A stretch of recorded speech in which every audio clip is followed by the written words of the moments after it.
Vasudevaya. Om Namo Bhagavate Vasudevaya. Om Agyantamirandasya Gyananjanashalakaya Chakshurunmalitam Yena Tasmai Shri Gurave Namaha. Sri Chaitanya Manobhistam Sthapitam Yena Bhutale Swayam Rupa Padamayam Dadati Swapadantikam. Vandeham Shri Guru Shri Udpad Kamalam Shri Gurun Vaishnavamscha. Sri Rupam Sagrajatam Saguna Raghunatham Vitam Tam Sajivam Sadvaitam Savadutam Parijana Sahitam Krishna Chaitanya Devam Sri Radha Krishna Padan Saguna Lalita Sri Vishakha Vitamscha.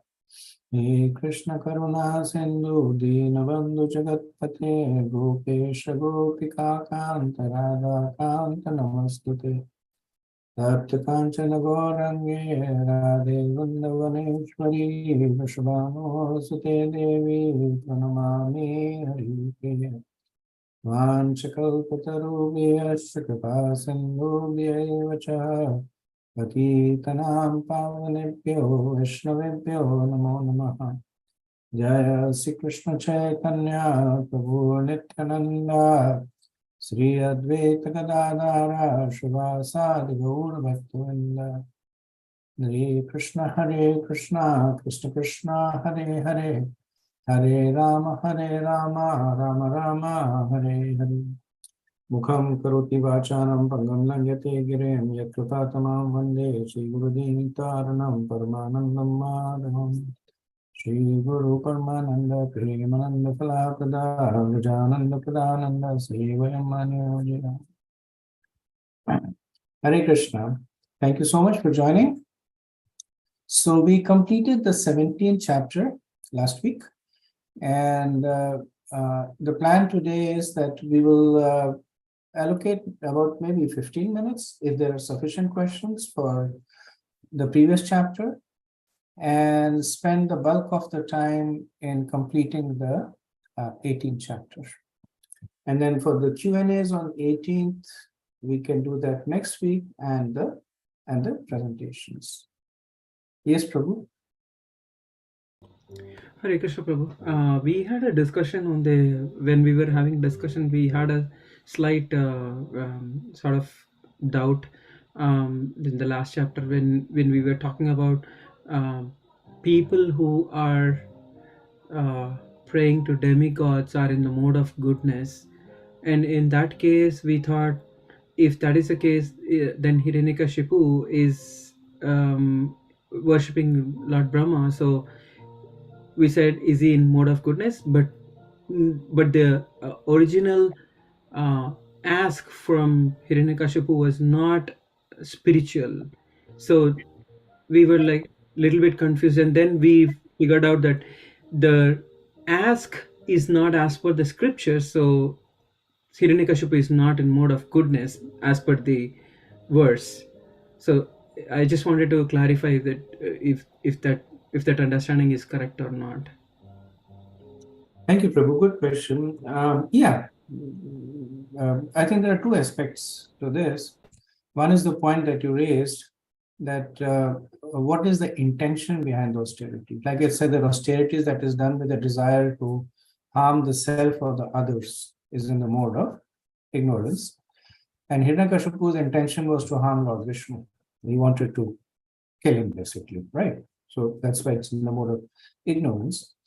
The second point is that he was not really praying to Lord Brahma. He was performing austerities, and Brahma was obligated to come and fulfill his desires. So because of his austerities, he was able to control the natural elements. He was creating disturbances in the universe. And then because Brahma was not interested in giving him any benedictions. So then the demigods go and say that he's destroying the universe, please stop that, right? So that was Brahma's, that's where Lord Brahma came in. He was not really a devotee of Lord Brahma or any demigod for that matter. So that raises another question for me then.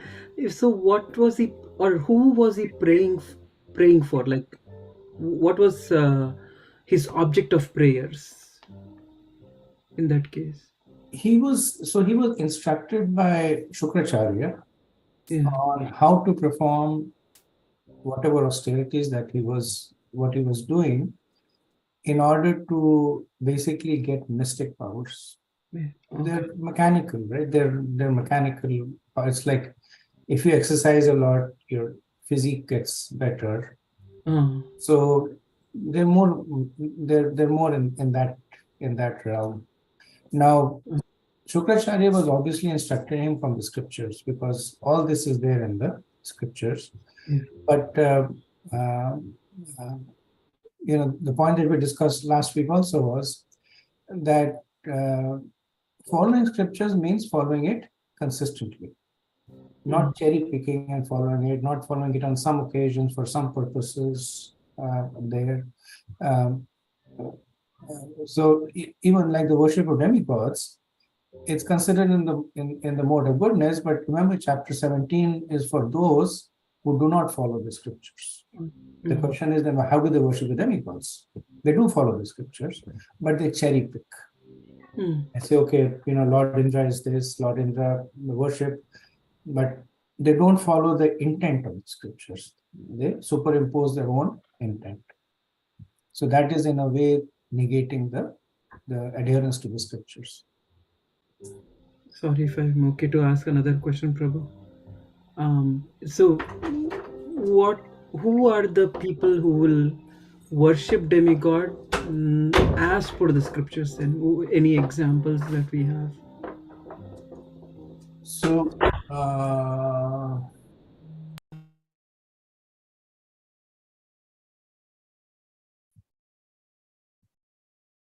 there should be several examples there, but nothing comes to mind right now. You think a little bit and Yeah, sure, no problem. go to others, but there's several examples in the scripture where people follow authorized worship of the devas. Thank you, Prabhu. Sure.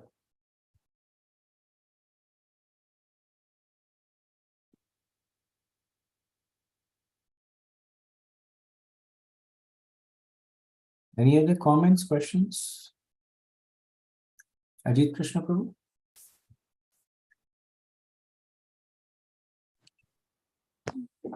Hare Krishna, Prabhu. Dharma Pram, Bhagavad Prabhupada. My question probably relates to what we were discussing last time in 17 about people who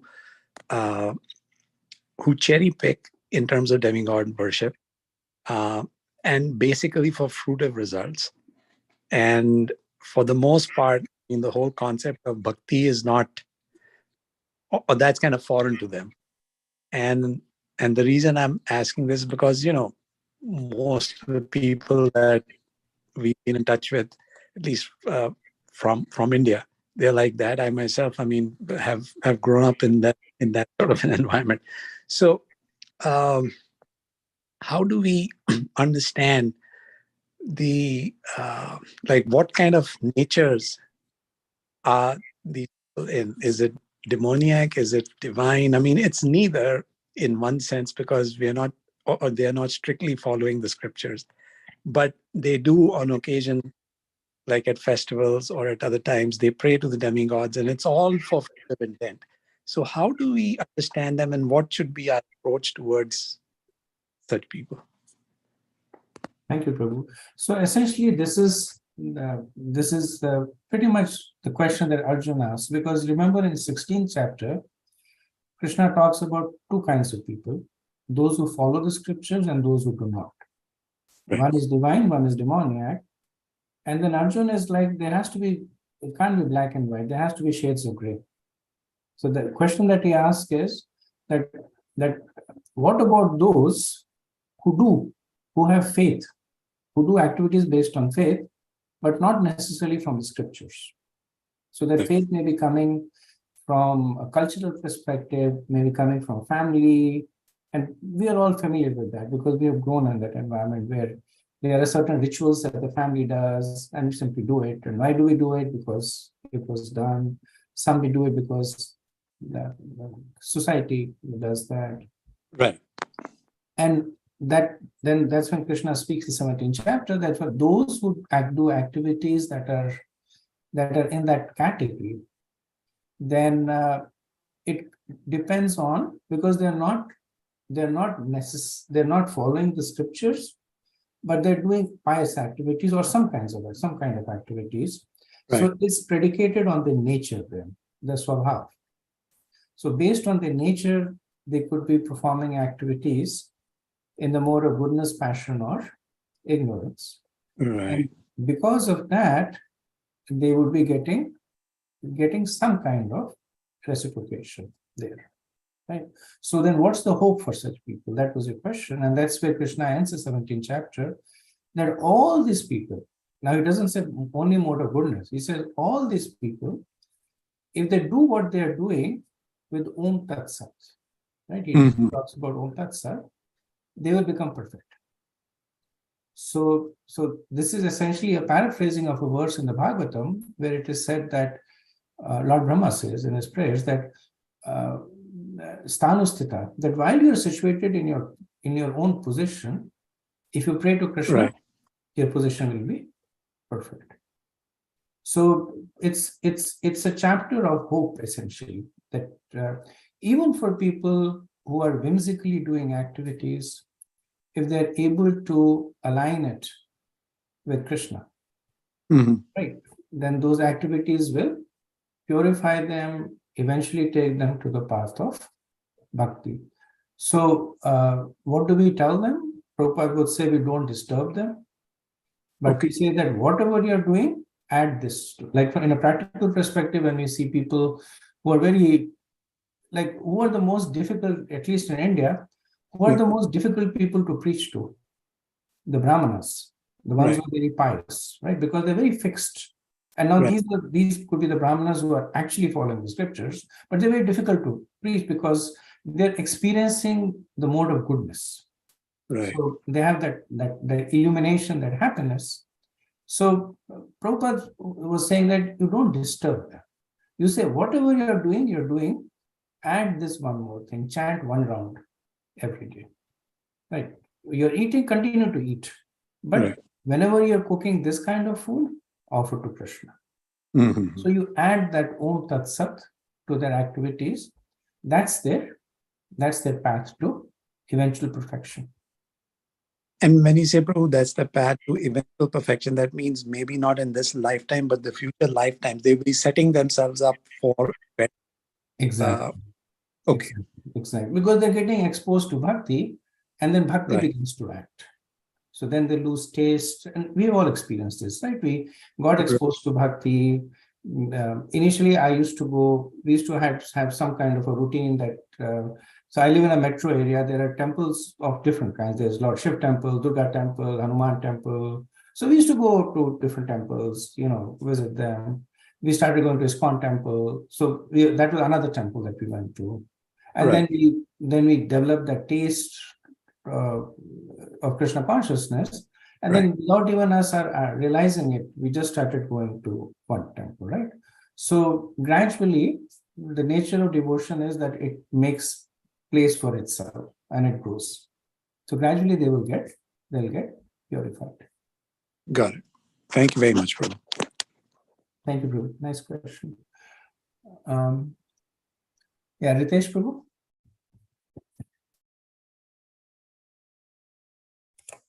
Hare Krishna Prabhu, Dandavat Pranam. All glories to Srila Prabhupada and Guru Maharaj.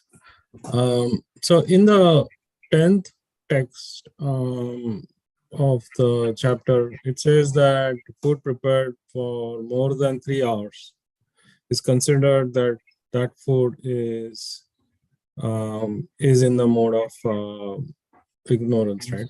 Mode of darkness. Okay.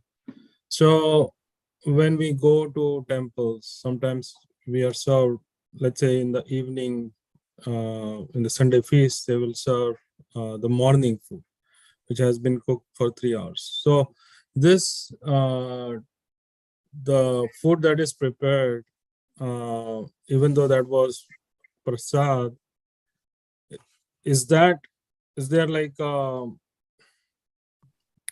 Like if it is a prasad, then it is okay. That's what Prabhupada says, that this does not apply. He writes in the purport that does not apply to prasadam.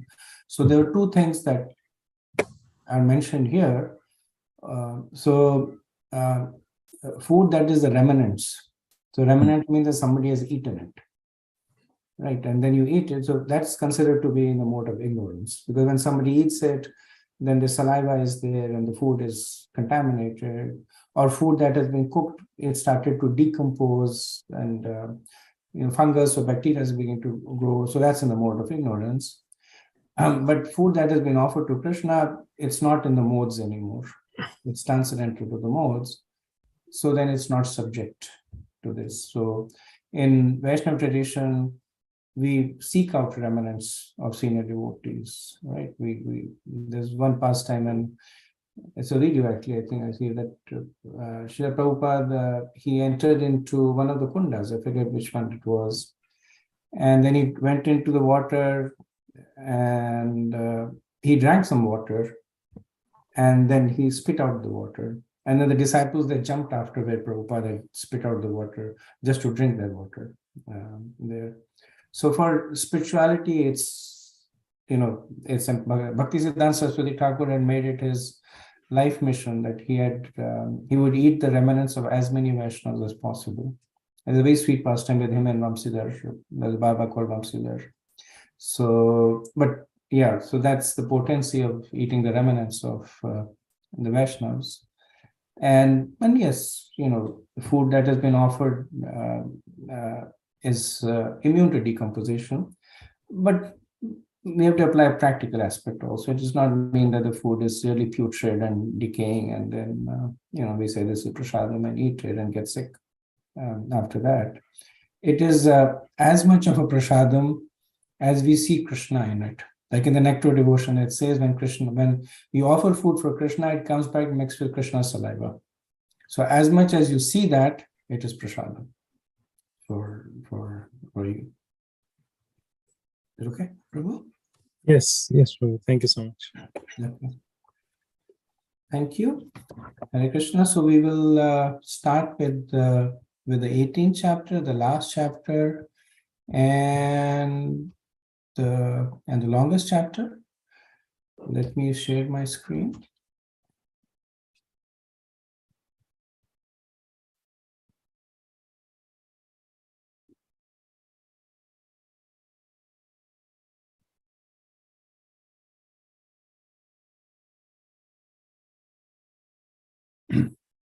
Okay, so 18th chapter is the perfection of renunciation. It's the conclusion of the discussion between Krishna and Arjun, also popularly referred to as the moksha yoga.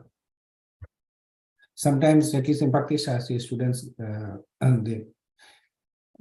more in humor, they say that it's now moksha from this section of the Bhakti Sastri. We're finished with Bhagavad Gita. So we are actually never finished from Bhagavad Gita. Okay, so the chapter does not really have a connection. Generally, we see the flow of chapters based on where it ended and begins. Prabhupada notes that this is a summation of the Gita. So it does begin with a question by Arjun, but not real flow. Now Arjun and Krishna are now summarizing the talk. So we will see in this chapter the summary of the previous 17 chapters. Okay, so don't be intimidated by the length of the chapter or the number of topics. This is actually a very simple chapter, which is why I'm saying that we can do it in 45 minutes for two reasons. One is that everything that is being spoken here has been covered. So the topics we are familiar with, and the flow is very nice. So just to understand the chapter, we just need to understand the flow. And the whole 78 verses are in the grasp. You'll notice that Prabhupada has very short purports for most of the verses for this reason. that everything has been covered. Prabhupada has already written about it.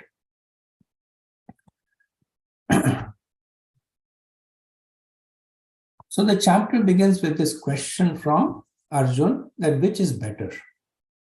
That should one be detached from work, or should one work in detachment?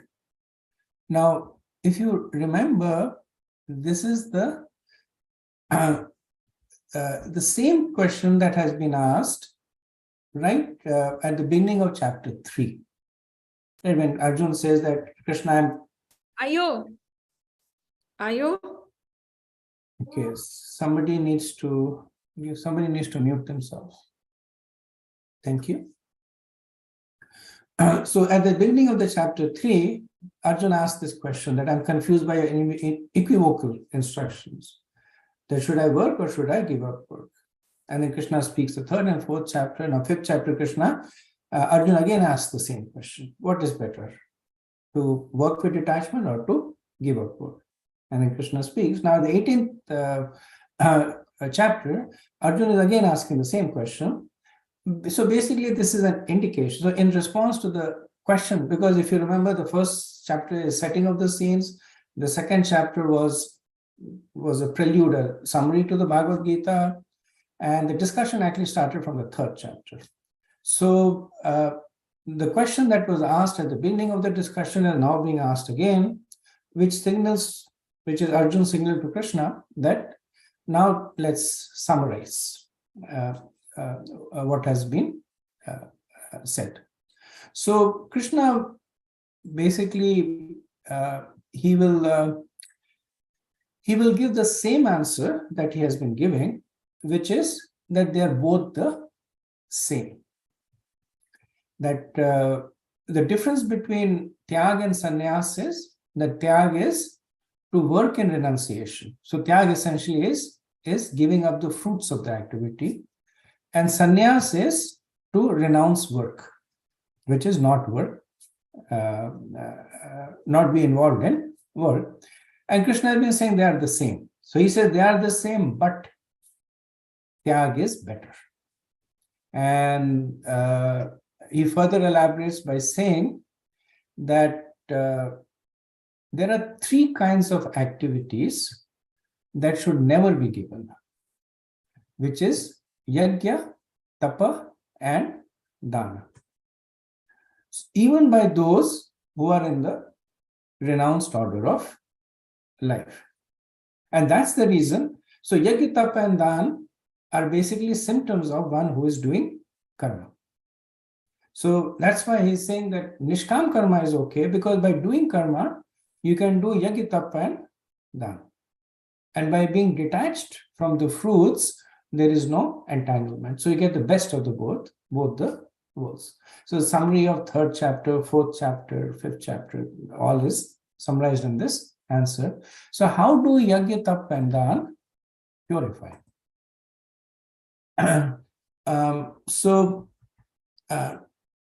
Durga Devi, who is the proprietor of the material world, she carries a trident in her hand.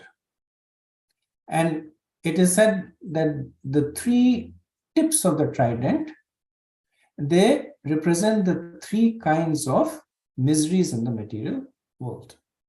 So just like a warden as in a prison house, and the duty of the warden is to punish the prisoners. That's why they are in the prison house. So Durga Devi's trident, it inflicts these 3 kinds of miseries: adhyatmika, which is by one's own mind, by the self; adhibhautika, by others; and adhidevika, by divine arrangement. So tapa, it negates adhyatmika kleshas, because tapa means that how do you perform austerity? By controlling your mind. How do you take a cold water bath in the winter morning? Your mind will say don't do it, but then you control it, that no, there is a purpose, I need to do it, so you do it. So adhyatmika, it overcomes, tapa overcomes adhyatmika. Similarly, dan or charity, it overcomes adhibodhika, which is miseries inflicted by others, and yajna or sacrifice, it overcomes adhidaivik kleshas. So by the performance of these three activities, even the pure can be purified. Because Krishna says everybody in the material world is suffering from these three kleshas. So everybody should perform it. So now the question comes that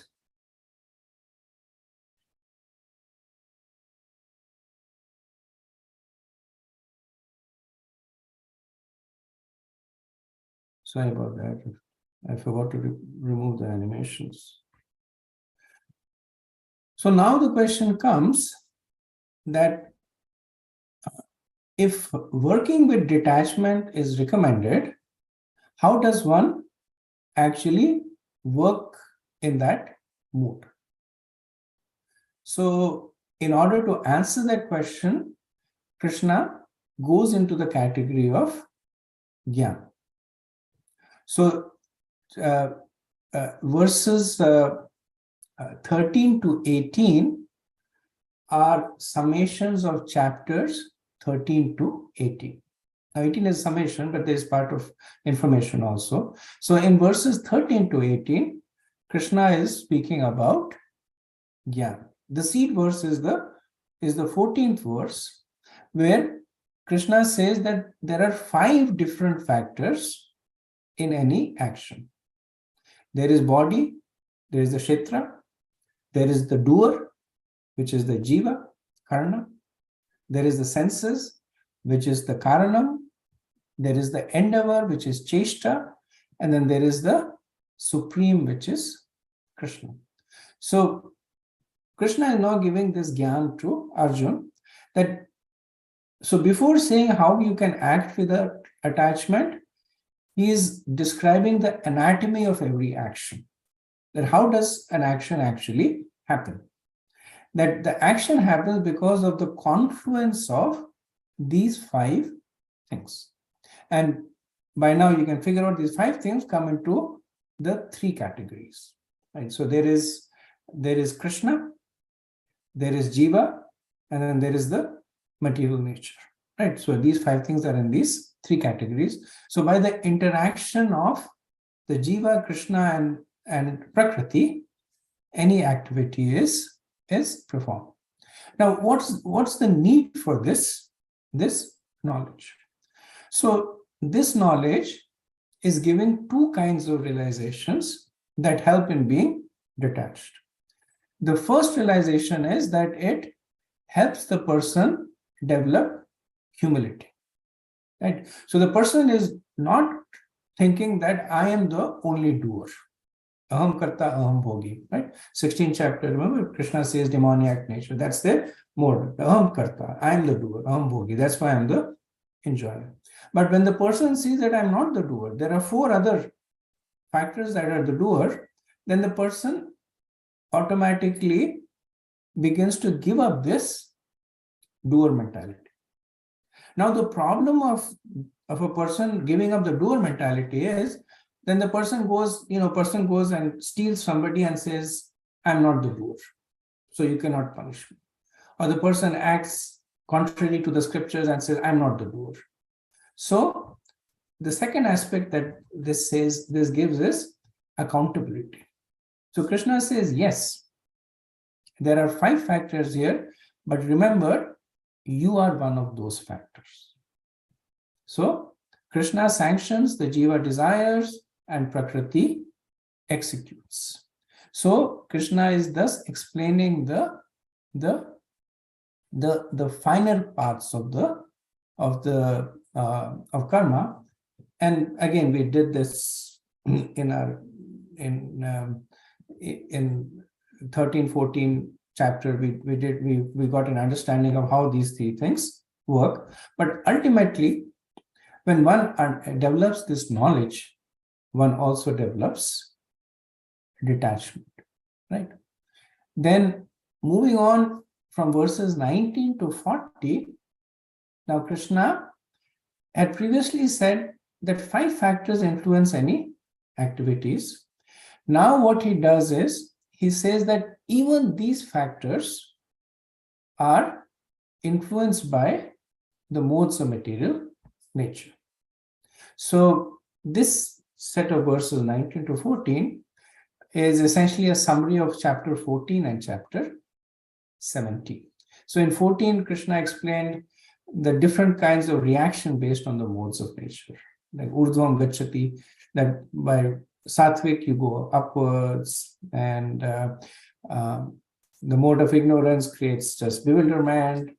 Then in the 17th chapter, Krishna had explained how the modes impact the swabhava of person, the nature of the person.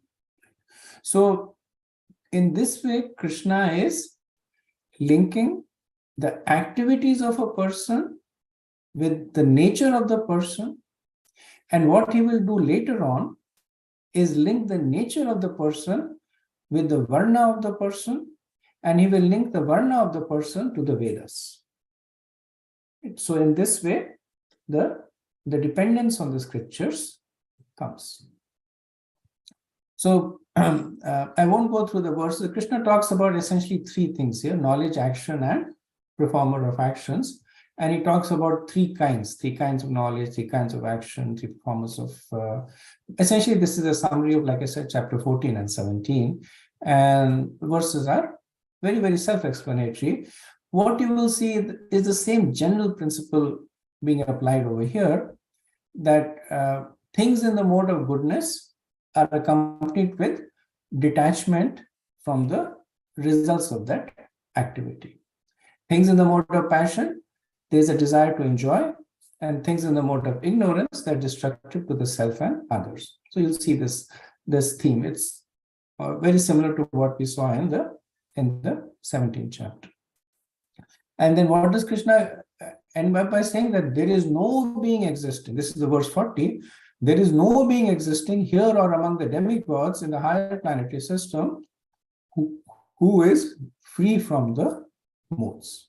Right? So basically he's saying everybody should follow it. Now pure devotees are different. They're not in the material world, so it does not apply to them. But everybody else is subject to this modes, including practicing devotees like us, because we are still Mishra Bhaktas. So we are also influenced by the modes. So with this explanation, Krishna is guiding Arjun to go from the platform of Sakam to Nishkam. Right. So essentially through the performance of the so that chain again, to perform the activities based on your propensity varna, scriptures. So ultimately to perform activities based on the scriptures. Now again, we made this point that varna is by swabhav, not by birth. Right? There's this pastime that once a child went to Gautam Rishi and requested that please accept me as a disciple. And Gautam Rishi said, yes, but I need to know who your father is, to know your gotra, etc.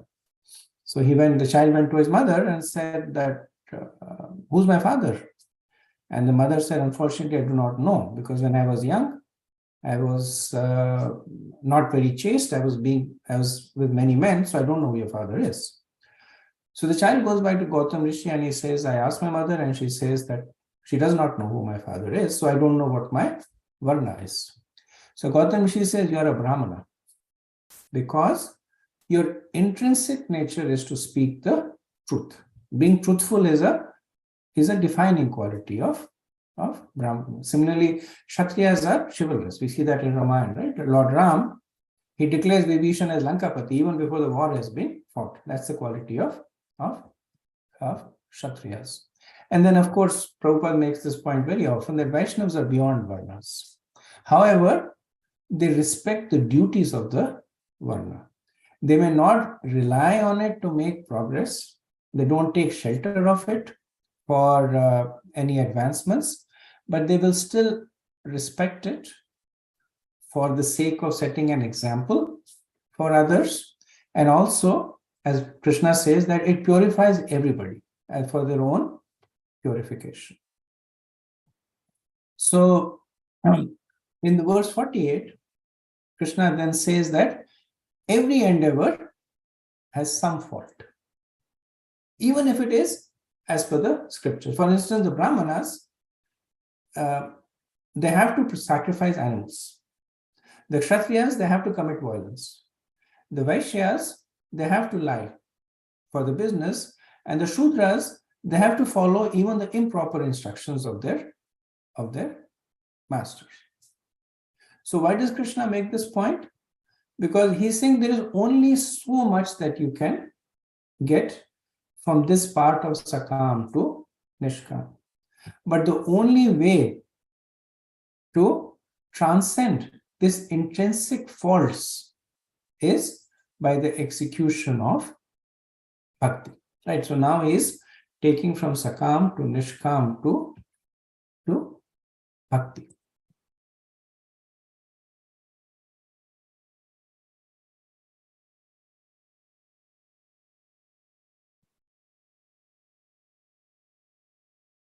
So we see this cycle of how from the modes, based on the modes, one follows a varnashram. Then from varnashram, one learns to become detached. And now Krishna is taking them to the stage of Brahman realization, right? And eventually that part, for those who are fortunate, will take them back to Godhead, right? So in the verse 49, it is explained that first the karma sannyasi.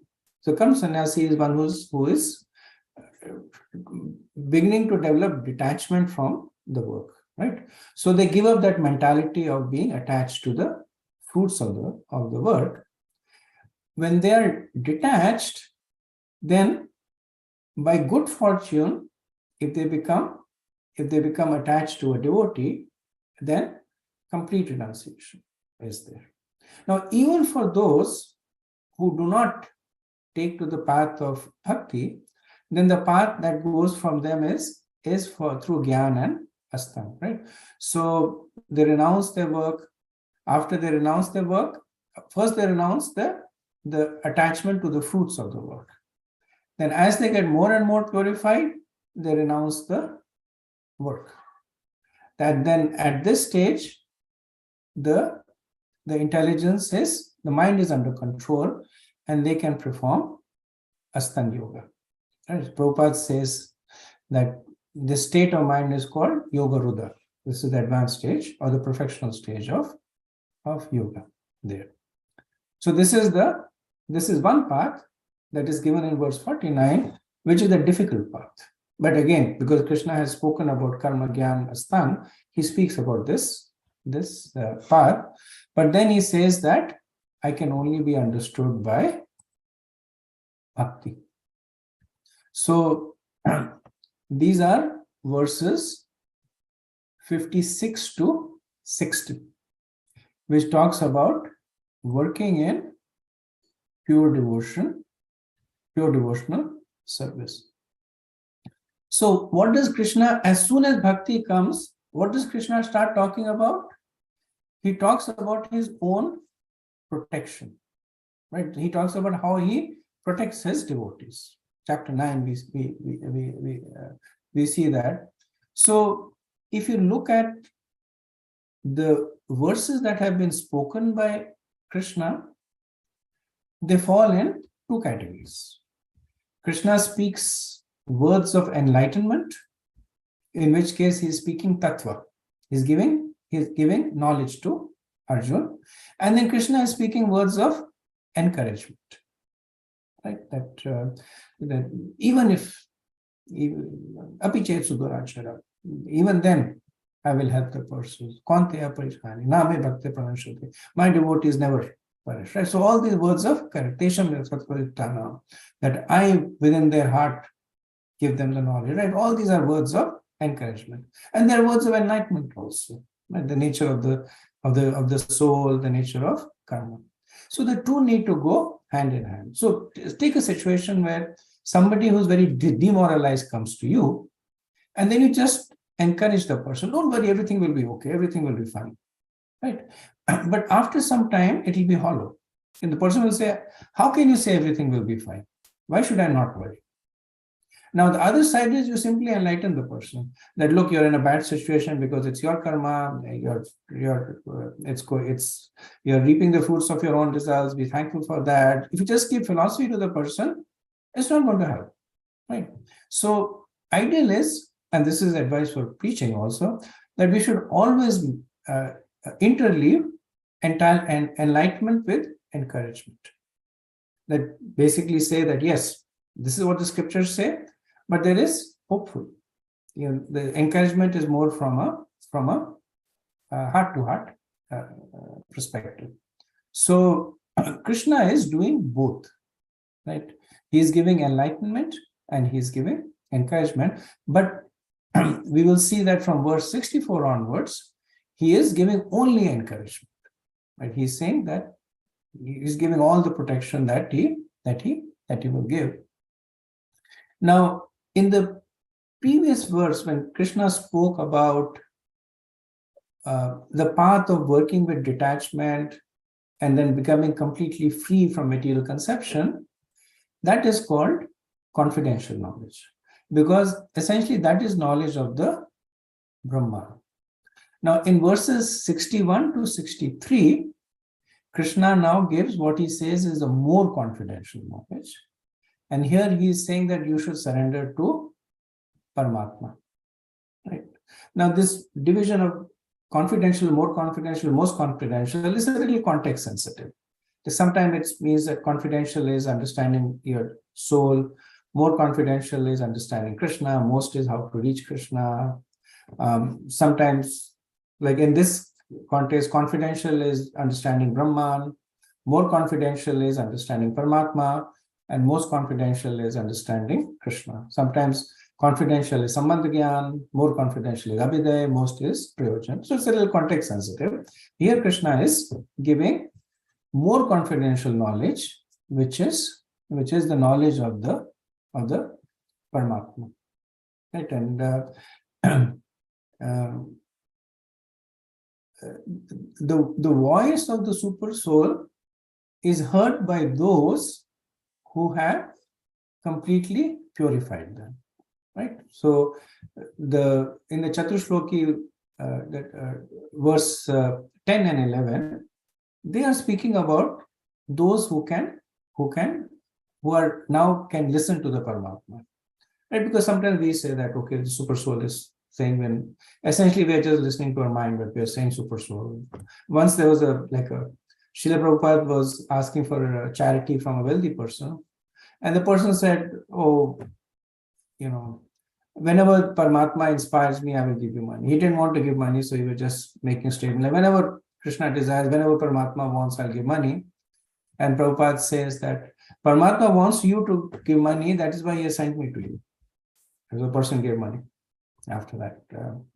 So Paramatma speaks to those who have reached that level of, like in verse 10, Krishna says that to those who are constantly devoted to serving me, then I give the understanding. How does he give the understanding?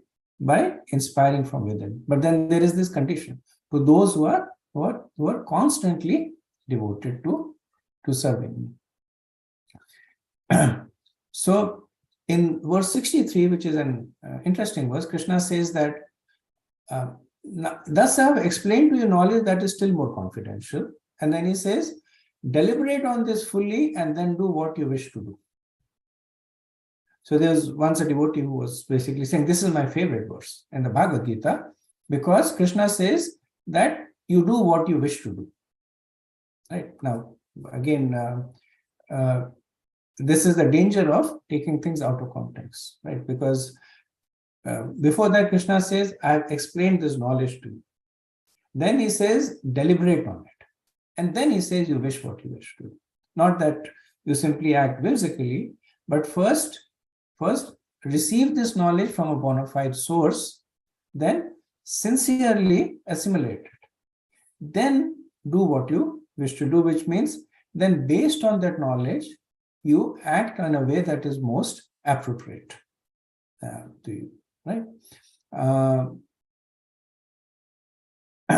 For devotees, it is also a hint to indicate that there is something more that is coming, right? Because Krishna is saying that deliberate on it, on this fully, and do what you wish to do, right? So when Krishna is putting this out there, then he's indicating that there is something more, it is even better that is coming, and that essentially comes in the next set of verses.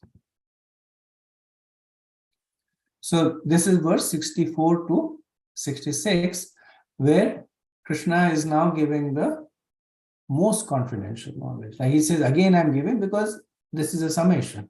He had given it in the 9th chapter, verse 34 actually, and he's saying, again, I am giving this. The reason it is most confidential is because it's the most powerful one. That with other forms of knowledge, you can attain Lord in some form. With this knowledge, you actually conquer Krishna. So one of the qualities of Krishna is that by nature, he's very grateful. Like in the pastime of Sudama Vipra, sometimes the acharyas comment that when Sudama went to Dwarka, why did Krishna not give him anything? And one of the reasons is that Krishna felt inadequate. He says, what can I give him? So all the opulences that Krishna has, for him, they're inconsequential when it comes to reciprocating bhakti. Krishna makes that statement explicitly with the gopis, right? He says that I can't reciprocate with you. I'm unable to do so. This is the infinitely opulent personality of Godhead saying that he is limited. What is he being limited by? Those who have this most confidential knowledge of Shuddha Bhakti. Right? So now Krishna is giving that knowledge about himself. In one of the lectures, Srila Prabhupada talks about the story of a thief who hears that in Vrindavan there is this young boy and he wears very, very costly jewels. So the thief goes to Vrindavan. I'm condensing the story. It's a beautiful story. He goes to Vrindavan and then he starts stalking Krishna from a distance. He's waiting for Krishna to be alone. And one day he finds Krishna alone. And then he goes and then he starts talking where Krishna is like at that point a small child, talks very sweetly to Krishna and saying, okay, can you give me this? Can you give me that? And Krishna, he's taking off by one all the jewels. Okay, take this also, take this also. And just in that interaction, the heart of the thief changes. And all the jewels that he gets, he puts them back on Krishna. And Krishna is happy, he goes back. Of course, then Krishna gets chastised by Mother Yashoda. She says that, I put these jewels on you in a certain order. Now you have changed the jewels. But that's the sweetness. That at one point, Krishna is being chastised by Mother Yashoda. Other point, he's being exploited by a thief. And he's happy in both the cases. Why? Because there is bhakti. Prabhupada would say that Mayavadis are actually mudas. Mudas means they're fools. Why? They want to be one with Krishna. He says, but devotees, they are smart. They want to be greater than Krishna.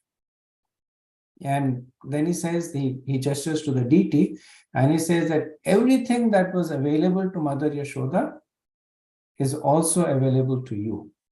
All you have to do is to nicely serve the deities. So it's never too early, never too late. Never too slow, never too fast. Everyone is qualified.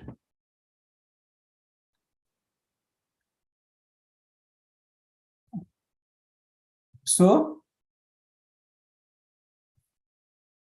In the verse,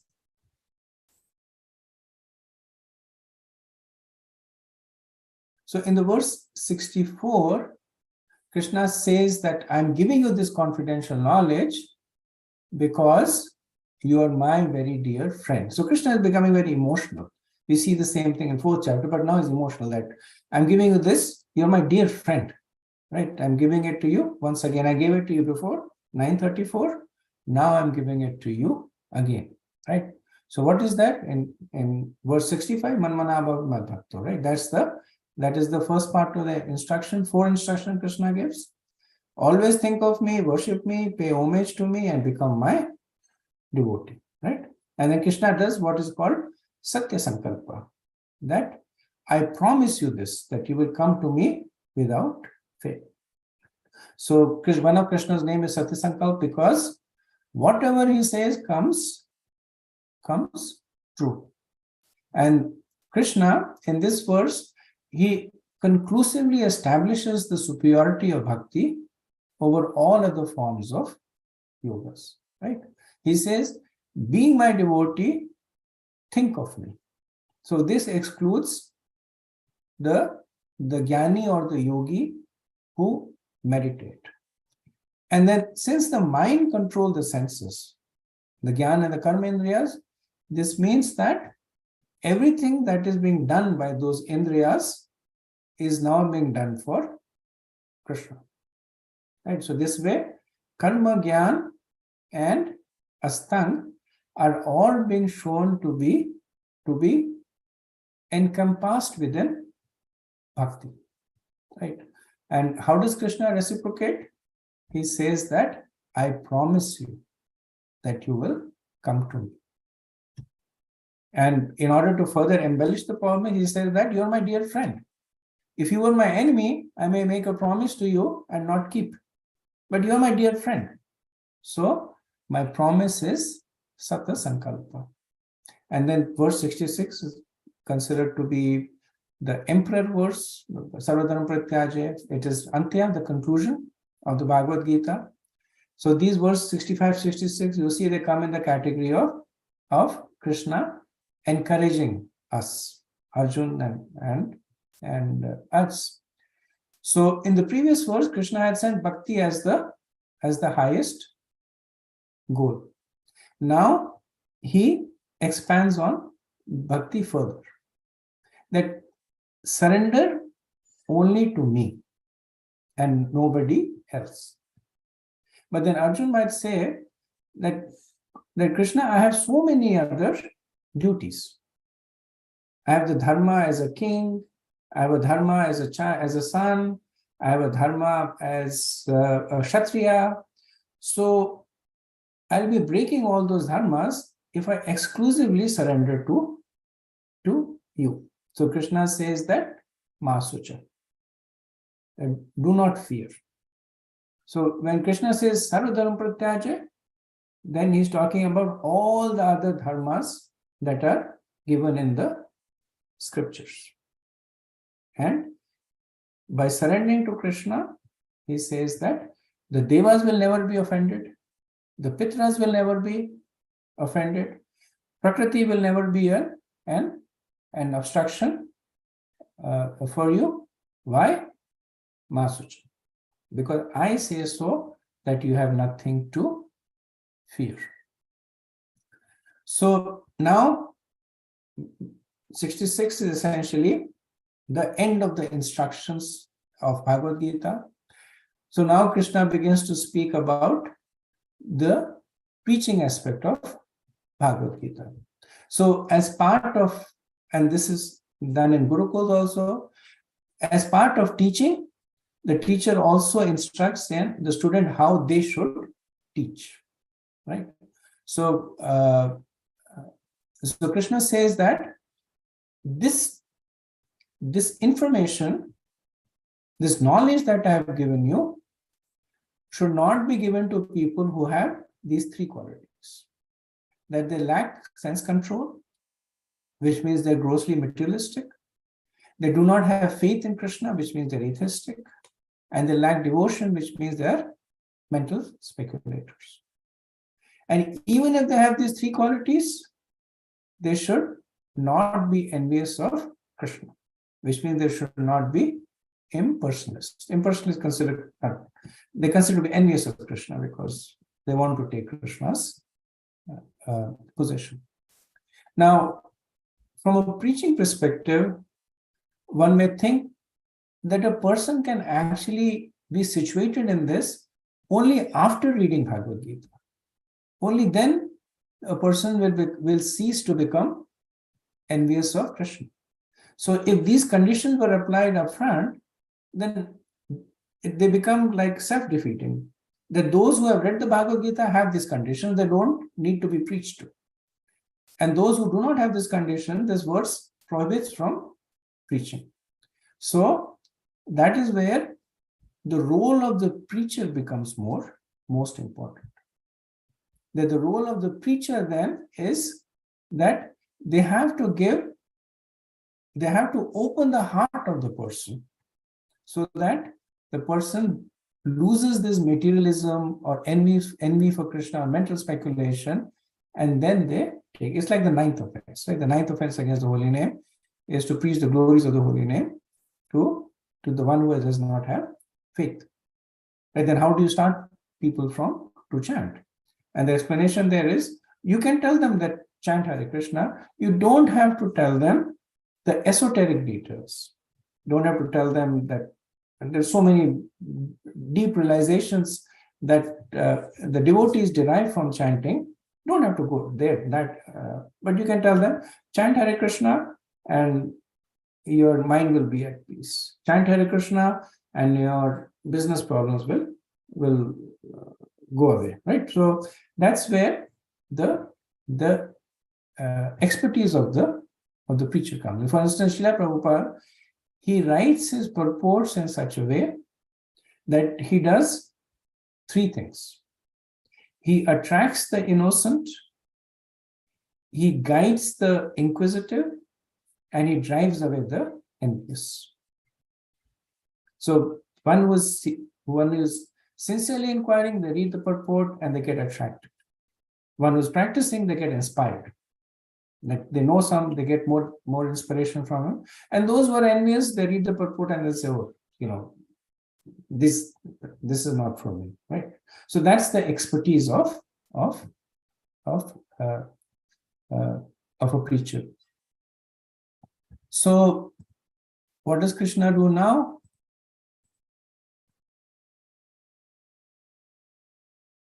So this is a bit of a journey that Krishna now, he has taken Arjuna through this journey. And he says that, are you satisfied with the answer? The Prabhupada says that if Arjuna would have said that I am not, then Krishna was prepared to speak the whole Bhagavad Gita again. Actually, the Bhagavad Gita is spoken twice in the Mahabharata. Once it is spoken in, I think this is the Bhishma Parva, and then it's spoken later on, where Arjuna again goes to Krishna and he says that, and this is after many, many years. He goes to Krishna and he says that actually there are some points that I still don't understand. And Krishna speaks, so that is known as Anugita. I think that's known as Anugita. It follows.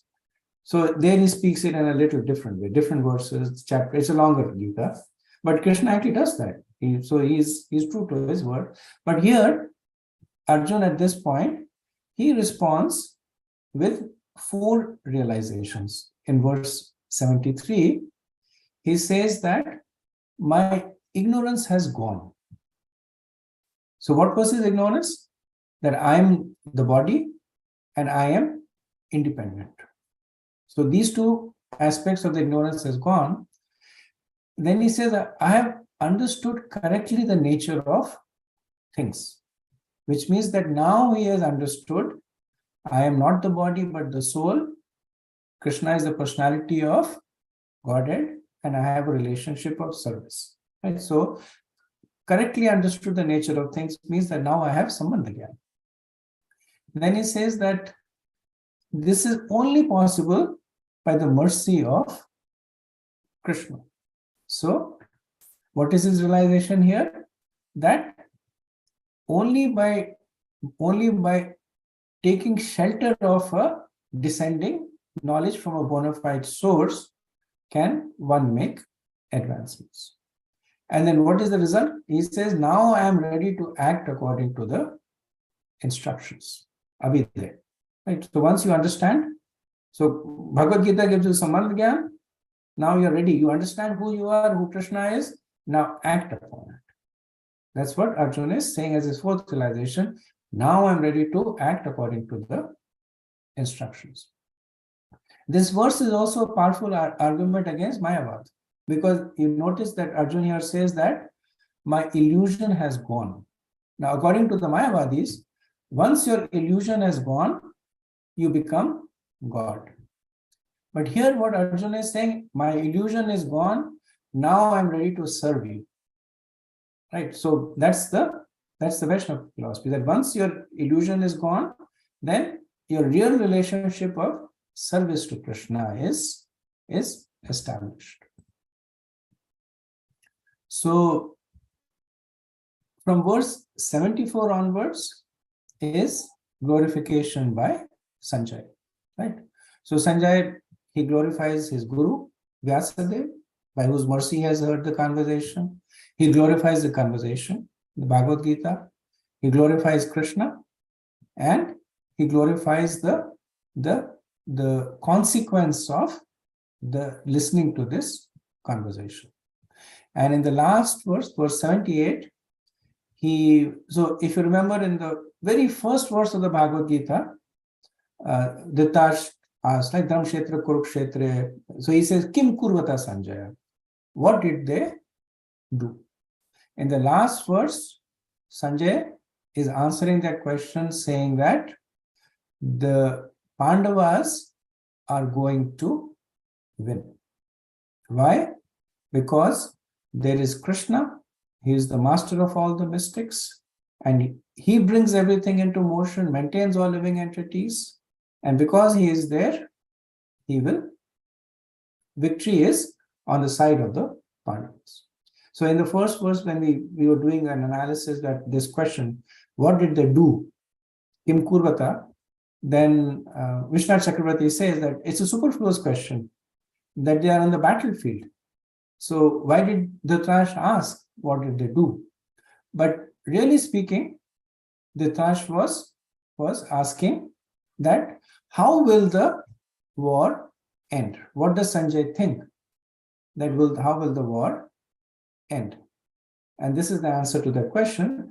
The war will end with victory to the Pandavas because Krishna is there. Some of the Acharyas also note there is somewhat of a metaphor over here, that at the end of the first chapter, Arjun drops his Gandiva, right? And here Sanjay refers to Arjun as Dhanurdhar, one who is holding. Dhar means holding, whose holding is bow. So the Gandiva is the determination to practice Krishna consciousness. So if we come up in a situation where we drop the Gandiv, which means we lose our determination to practice Krishna consciousness, then read the Bhagavad Gita, and at the end of Bhagavad Gita, you will become Dhanurdhar again, which means that you will once again take up and practice Krishna consciousness with determination. So that brings us to the end of the Bhagavad Gita modules, the 3 modules. So we are a little over time.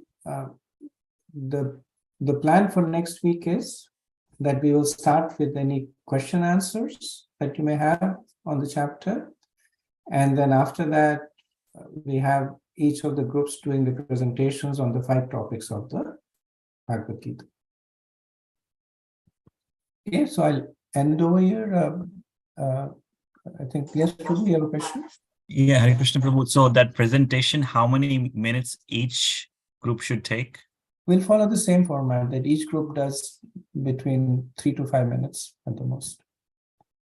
Okay, Prabhu. Yeah. So that will give us some time for questions, not just on the 18th chapter, but anything else that's there. Okay, thank you. Okay. Vanchakalpatarubhyascha kripa sindhubhyeva cha patitanam pavanebhyo vaishnavebhyo Ananta Koti Vaishnavin. Jai. Hare Krishna. Thank you very much. Hare Krishna. Thank you, Krishna, Prabhu.